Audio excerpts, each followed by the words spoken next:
இந்த படம் actually first நான் வந்து டைரக்டர்கிட்ட இருந்து ஆரம்பிக்கிறேன். எனக்கு அஜய் இப்போ வழக்கமாக ஒன்று சொல்லுவாங்க, ஆக்சுவலி ஒரு இரையை தவற விட்ட அந்த ஒரு மிருகத்துக்கு தான் தெரியும் அடுத்த இரையை வந்து எப்படி அதுக்கு எவ்வளோ கஷ்டப்படணுங்கிறதும் அதுக்கான வெறி. எப்பயுமே ஒரு படைப்பு தோத்தரலாம். ஏன்னா படைப்புங்கிறது வந்து பார்த்திங்கன்னா நம்ம அந்த டைமிங்கில் இப்போ நான் ஒரு மியூசிக் பண்ணுறேன், ஒரு சாங் பண்ணுறேன்னா இன்றைக்கி எனக்கு தோணுது, அது எதுலேயே இருந்து நான் வந்து ஃபீல் பண்ணி இன்றைக்கி தோணுது, ஒருவேளை அது தப்பாயிடலாம். ஆனால் ஒரு படைப்பாளி என்றைக்குமே ஒரு திறமை இருக்கிறவங்க அப்படின்னா அது என்றைக்குமே அவங்க படைப்பாளி தான். அந்த படைப்பு வேணால் என்றைக்குமே இதாக இருந்திருக்கலாம். பட் இந்த படைப்பு என்னை பொறுத்த வரைக்கும் அவருக்கு வந்து ஒரு ஒரு பேர் பெருசாக கொடுக்குன்னு நினைக்கிறேன். ஏன்னா இப்போ டிமாண்டி காலனி 1 அப்படிங்கிறது வந்து பார்த்தீங்கன்னா எந்த எதிர்பார்ப்புமே இல்லாமல் நம்ம தேட்டரில் பார்க்கும்போது ஒரு சர்ப்ரைஸாக இருந்துச்சு எல்லாமே. ஸோ இந்த படத்துக்கு வந்து எதிர்பார்ப்பு அதிகமாக இருக்குது. ஆனால் அந்த எதிர்பார்ப்பு எல்லாமே இந்த படம் பூர்த்தி பண்ணும் அப்படிங்கிற ஒரு நம்பிக்கை இருக்குது. ஏன்னா அவர் கூட ஒர்க் பண்ணுறது வந்து ரொம்ப ஈஸின்னு சொல்லலாம், இன்னொரு சைடில் கஷ்டம்னு சொல்லலாம். அந்த கஷ்டங்கிறது என்னென்னு கேட்டிங்கன்னா, இப்போ நான் வந்து மல்டிபிள் ப்ராஜெக்ட் பண்ணுறேன். எனக்கு எப்படின்னா ஒரு நாள் வந்து ஒரு ஒரு ரெண்டு டைப் ஆஃப் எமோஷனை ஹேண்டில் பண்ணி ஒர்க் பண்ணணுங்கிறது தான் இருக்கும். என்கேஜிங்காக வச்சுக்கிறோம் என்ன அப்படிங்கிற மாதிரி இருக்கும். ஒரு நாள் ஒன்று தான் பண்ணுறோம் அப்படின்னா ஏதோ நம்ம தப்பு பண்ணுறோமோங்கிற மாதிரி ஒரு ஃபீல், ஓட்டம் அப்படியே இருக்கணும். ஸோ இந்த படம் பண்ணும்போது மட்டும் பார்த்தீங்கன்னா இந்த படம் மட்டும்தான் பண்ண வேண்டியதாக இருக்குது. வேறு படம் பண்ணுறதுக்கு தோண மாட்டேங்குது. அதுக்கு என்ன ரீசன்னா, எப்பயுமே நம்ம ஒரு ஹாரர் மூவி பார்த்துட்டு வெளியில் வரும்போது அந்த மூட்லேயே இருப்போம். நைட் செகண்ட் ஷோலாம் பார்த்துட்டு வரும்போது நான் சொல்கிறது இப்போ ஓகே, நான் சின்ன வயசில் இருக்கும்போதெல்லாம் வரும்போது ரொம்ப பயமாக இருக்கும். நமக்கு அந்த அந்த அந்த மூட்லேயே இருப்போம். நம்ம அப்படி ஒரு ஹாரர் ஃபீல்லே இருப்போம். ஏதாவது நமக்கு பின்னால் நடந்து வராங்களான்லாம் பார்ப்போம். ஸோ இந்த படம் ஒர்க் பண்ணும்போதும் அது அப்படி தோணுது. இது நான் வந்து மிகைப்படுத்தியோ ஒரு மேடைக்காகவோ சொல்லலை. இந்த படம் பண்ணும்போது இவங்க சொன்ன மாதிரி ஒரு சும்மா ஜாலியாக சொல்லுவாங்கல்ல, ஏதோ ஒரு அமானுஷம் வந்துருச்சுன்னு, உண்மையாக வந்த மாதிரி ஒரு ஃபீல் இருக்குது. அது எப்போ அது கூடிக்கிட்டு இருக்குன்னா, இப்போ ஃபஸ்ட்டில் க்ரீன் மேட்டாக இருக்கும் நிறையா. ஸோ அவர் சொல்லுவார், இந்த இடத்துல இது வருங்க, இப்படி வருங்க, இதுக்கு நீங்கள் பண்ணிடுங்கன்னு சொல்லுவாங்க. நாங்கள் மியூசிக் பண்ணிகிட்டு இருப்போம். ஸோ அது அப்டேட்டடாக இன்னும் ரீல் வரும், அதில் வந்து சிஜி இருக்கும். அப்படி வரும்போது நமக்கு வந்து பயங்கரமான எக்ஸைட்மெண்ட் வருது. அதாவது நம்ம நினச்சதை விட, அவர் சொன்னதை விட அதிகமாக அது ஸ்க்ரீனில் வருது. ஏன்னா இந்த படத்தில் வந்து விஎஃப்எக்ஸ் வந்து ரொம்ப இம்பார்ட்டண்ட்டான ஒன்று. அது ரொம்ப நல்லா வந்துட்டுருக்கு. இப்போ பேக்ரவுண்ட் ஸ்கோர் பண்ணிகிட்ருக்கோம். ஸோ இந்த படத்துலேருந்து வெளியில் வேறு படங்கள் ஒர்க் பண்ண முடியலங்கிறது எனக்கு ஒரு வருத்தமான ஒரு இதுதான். பட் ஆனால் end of the day end product ரொம்ப நல்லா வந்துட்டுருக்குங்கிற ஒரு நம்பிக்கை. ஸோ அஜய் கன்ஃபார்மாக இதில் வந்து ஒரு 6 அடிப்பார் அப்படிங்கிற ஒரு நம்பிக்கை எனக்கு பெருசாக இருக்குது. இதோட ப்ரொடக்ஷன் ஆக்சுவலி சுப்பிரமணியன் சாராக இருக்கட்டும், இல்லை ராஜ்குமார் சாராக இருக்கட்டும், அவங்க இதுக்குள்ளே வந்து அவங்க பண்ண விதம். ஏன்னா இந்த மாதிரி ஒரு கதையை வந்து சொல்லி அதுக்கான பொருட்செலவுகள் அதிகமாக இருக்கும். சிஜியை பொறுத்த வரைக்கும், சிஜி ஆனாலும் சரி, இதோட எல்லாமே ஓவராலாகவே.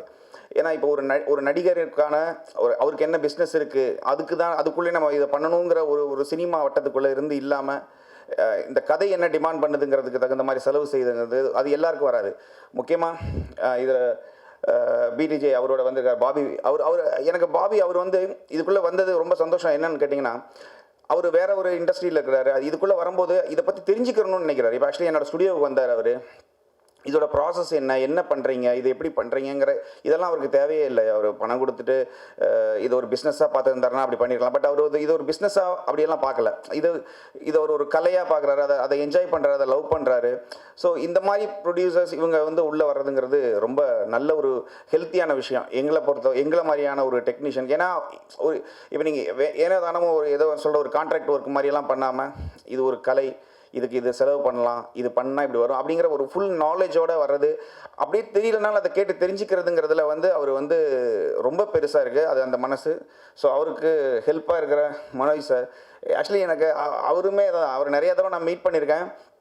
பட் இப்போ ரீசெண்டாக தான் நாங்கள் சேர்ந்து ஒர்க் பண்ணுறோம். ஸோ ரொம்ப சந்தோஷம்.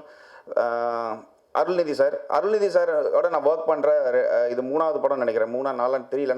அவங்க சொன்னாங்க 50 படத்துக்கு மேலே. நான் படத்தை உண்மையாகவே நான் இதுக்காக சொல்ல, நான் எவ்வளோ பண்ணிருக்கேன்னு சத்தியமாக எனக்கு தெரியாது.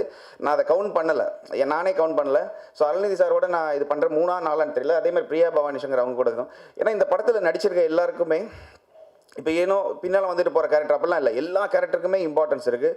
எல்லா கேரக்டருமே எழுதப்பட்டது, அதை கரெக்டாக எழுதப்பட்டதுன்னு சொல்லுவாங்க. அந்த மாதிரி அருண் பாண்டியன் சாராக இருக்கட்டும், இல்லை எல்லாருமே சார் நீங்கள் சொன்னீங்க ஃபோன் எடுக்கலன்னு. அதாவது நான் வந்து இண்டஸ்ட்ரியில் வந்து ஃபோன் எடுக்காத ஒரு மியூசிக் டைரக்டருங்கிற பேர் இது வரைக்கும் வாங்கலை. நான் ஒருவேளை ஒரு பாட்டு பண்ணலை, இல்லைனா ஏதாச்சும் ஒன்று பண்ணலைன்னா அந்த டைரக்டர் கால் பண்ணால் ஃபோன் எடுத்து நான் பண்ணலைங்கன்னு தான் சொல்லுவேனே தவிர நான் எடுக்காமல் இருக்க மாட்டேன். ஒருவேளை இப்போ கூட நிறைய கால் வந்துச்சு, நான் எடுக்கலை. ஏன்னா சபை ஒரு இடத்துல இருக்கும்போது நம்ம எடுக்க மாட்டோம், அந்த மாதிரி தான் இருக்குமே தவிர நான் அந்த ஒரு பேர் வாங்கலை. அதை ட்ரை பண்ணுறேன் கண்டினியூ பண்ணுறதுக்கு. ஸோ அது ஒன்று சார். இதில் நடித்த மற்றவங்களுமே ரொம்ப இப்போ ஹாரர்னு வச்சுக்கோங்களேன். இப்போ பயங்காட்டுறதுங்கிறது வந்து ஒரு மைண்டில் வச்சுக்கிட்டு அப்படியெல்லாம் பண்ணாமல் இது கதையே பயங்காட்ட வைக்கிறது. ஸோ அந்த அந்த இந்த படம் வந்து வெறுமனே ஒரு பயமுறுத்தல் அப்படி மட்டும் இல்லாமல் இதில் நிறைய எமோஷன்ஸ் இருக்குது, நிறைய ஒரு என்ன சொல்கிறது, டிஃப்ரெண்ட் எமோஷன்ஸ் இருக்குது. ஸோ அது எல்லாமே அழகாக கன்வே பண்ணிருக்காங்க. ஸோ இந்த படம் நிறைய பேச வேண்டியது இருக்குது இந்த படத்தை பற்றி. ஆனால் இன்னொரு ஆடியோ லான்ச் வரும் கன்ஃபார்மாக. ஸோ அதில் கன்ஃபார்மாக நான் பேசுவேன்னு நினைக்கிறேன். டெக்னிக்கல் டீம் அவங்க எப்படி கஷ்டப்பட்டு ஒர்க் பண்ணுறாங்கன்னு எனக்கு தெரியும். ஏன்னா இப்போ எல்லாமே க்ரீன் மேட்டாக இருக்கும்போது நீங்கள் சிலதெல்லாம் என்ன பண்ணுவீங்கன்னு தெரியாது. ஸோ அதில் ஒர்க் பண்ணுறதுங்கிறது பெரிய விஷயம். அது ஏன்னா அது வந்து ஒரு டைரக்டரோட அவர் என்ன யோசிக்கிறாரு, அவரோட உள்ள புகுந்து அவர் யோசிக்கிற விஷயத்த நம்ம இமேஜின் பண்ணி நம்ம அதுக்கு பண்ணுறதுங்கிறது.